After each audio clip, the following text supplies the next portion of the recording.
Seberapakah penting ini edukasi seksual ini bagi anak? Tapi di era digital saat ini, karena kan kita lihat bahwasannya informasi semakin mudah didapat, kemudian eh, kadang juga anak itu lebih banyak, bukan lebih banyak juga sih, tapi beberapa yang sudah kelet ya, lengket dengan gadgetnya gitu loh.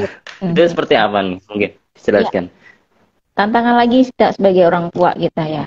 Kita di rumah dulu pada zaman kita sebagai orang tua, handphone mungkin di rumah hanya satu gitu kan, dan itu tidak ada banyak fasilitas. Tapi di zaman anak kita sekarang, kita tidak bisa membatasi. Mungkin kita handphone satu orang satu rumah sekarang, bahkan anak kita TK dulu yang awalnya corona, mau tidak mau kita memberikan juga handphone karena memang kebutuhan sekolah gitu ya. Dan mungkin sekarang mereka lebih fasih menggunakan handphone ya. Mereka sudah bisa membuka-buka handphone berbagai macam yang kadang kita sebagai orang tua kok tahu sih gitu kan. Kok bisa sih dia menemukan ini dan sebagainya gitu kan. Nah, apa saja pendidikan seks yang kita berikan? Apa sih pendidikan seks yang kita berikan kepada anak kita? Yang pertama adalah seberapa penting edukasi ini di era digital gitu ya. Kalau bagi saya sebagai orang tua dan saya sebagai psikolog, saya mengatakan ini sangat penting.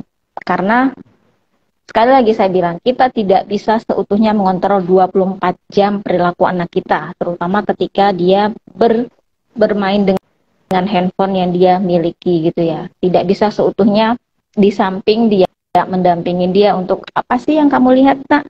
Apa sih yang adik tonton gitu kan.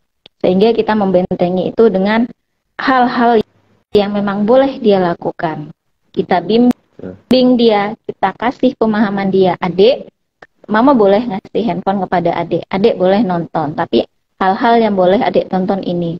Atau kan di handphone itu ada proteksi ya. Maksudnya ada yang bisa kita filter pemilihan video atau channel-channel yang boleh ditonton anak. Juga di handphone itu ada filter berapa lama anak bisa menonton video YouTube gitu, terutama di YouTube berapa lama dia bisa menonton itu.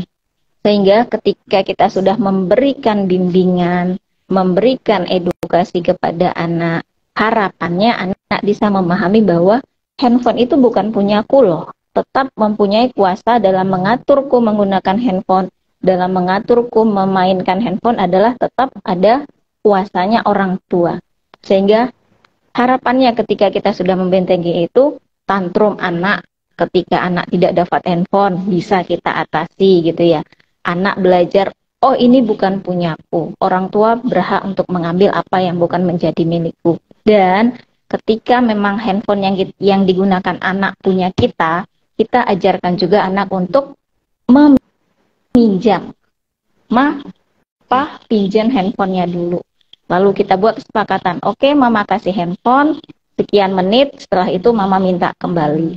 Terangkan juga apa-apa saja yang boleh ditonton dan tidak boleh ditonton oleh anak. Seperti itu Mas Kiki.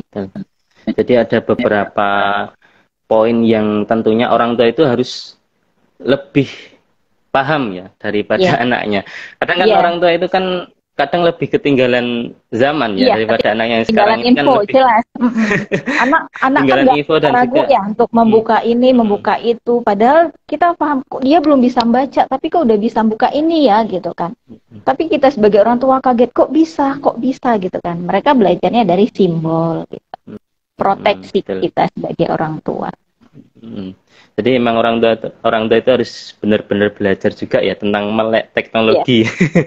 Handphone itu benar-benar kadang memang anak itu juga belajar dari pengalaman pribadi. Dia pegang HP sendiri, mencet-mencet apa, keluarnya apa kan juga dari handphonenya sendiri. Lebih eksplornya lebih luas di handphonenya ya. Makanya sebagai orang tua memang harus pandai-pandai memproteksi, pandai-pandai memfilter, dan juga kalau bisa lebih pintar daripada anaknya untuk masalah gadget ini. Iya. Oke.